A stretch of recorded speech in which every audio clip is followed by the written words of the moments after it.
Hey, salut! Aujourd'hui, je vais partager avec toi 8 conseils pratiques pour te permettre de mieux communiquer, de manière plus efficace et d'obtenir de meilleurs résultats. Écoute cette vidéo jusqu'à la fin, parce qu'à la fin, je veux partager avec toi le 8e conseil. Je veux partager avec toi un outil fondamental qui fait la différence lorsqu'on est en train de communiquer. Il s'agit du silence.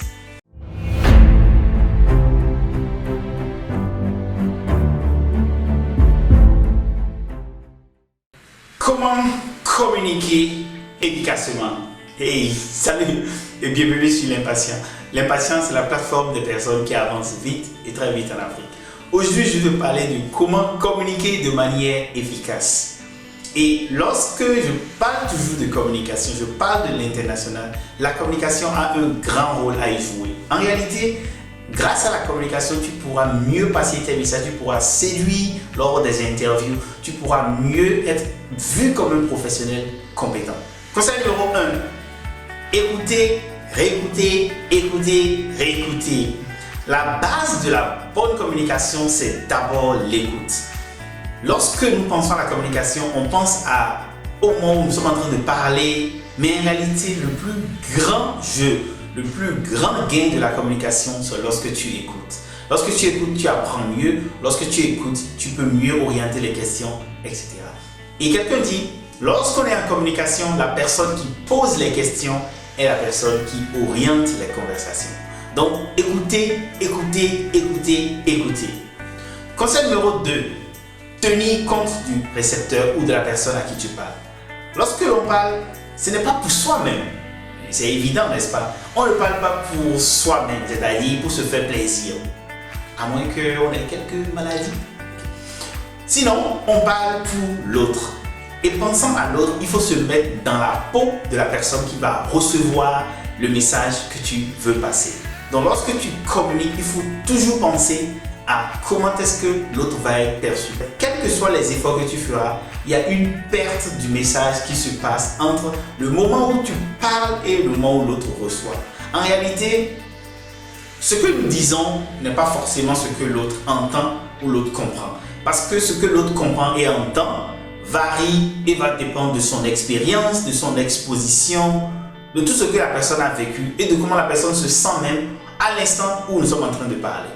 Donc, lorsque tu parles, si tu fais déjà l'effort de te mettre dans la peau de la personne à qui tu parles, c'est déjà un pas en avant. Conseil numéro 2, tenir compte de la personne à qui l'on parle. Conseil numéro 3, respecter, respecter. Dans la communication, pour que ton message puisse bien passer, que ce soit dans le cadre professionnel ou même que tu sois simplement avec un cercle d'amis, un aspect important, c'est le respect. Le respect, c'est de ne pas juger, c'est de ne pas interrompre quand l'autre est en train de parler. Donc lorsque les gens prennent la parole, écoute, ne les interromps pas. Et si tu dois les interrompre, fais un signe, donc fais quelque chose comme ceci, ou fais quelque chose comme ceci, ou moi je fais ceci, pour indiquer que j'ai envie de parler. Conseil numéro 3, respecter, respecter, respecter. Conseil numéro 4, parler avec empathie. Parler avec empathie, c'est parler avec le cœur. C'est parler en souriant, c'est parler en rassurant. C'est parler en regardant les autres dans les yeux et c'est parler avec beaucoup d'admiration pour les autres. Donc lorsque tu parles, parle avec empathie, parle avec le cœur. Donc mets-toi à la place de la personne, mais surtout parle avec le cœur. Ne parle pas comme une machine, parle avec le cœur. Conseil numéro 5, PowerPoint et non parle pas. Ici, je vais parler du PowerPoint parce que de la communication, surtout lorsqu'on est professionnel, il va arriver et il arrive très souvent que nos communications se passent autour d'un PowerPoint. PowerPoint, c'est un instrument. Il ne faut pas au cours d'une communication penser que le PowerPoint te remplace dans tous les sens. PowerPoint, c'est juste un instrument. Et donc, il faut l'utiliser de manière parcimonieuse. Il ne faut pas lire tout le PowerPoint. Il faut simplement utiliser des notes.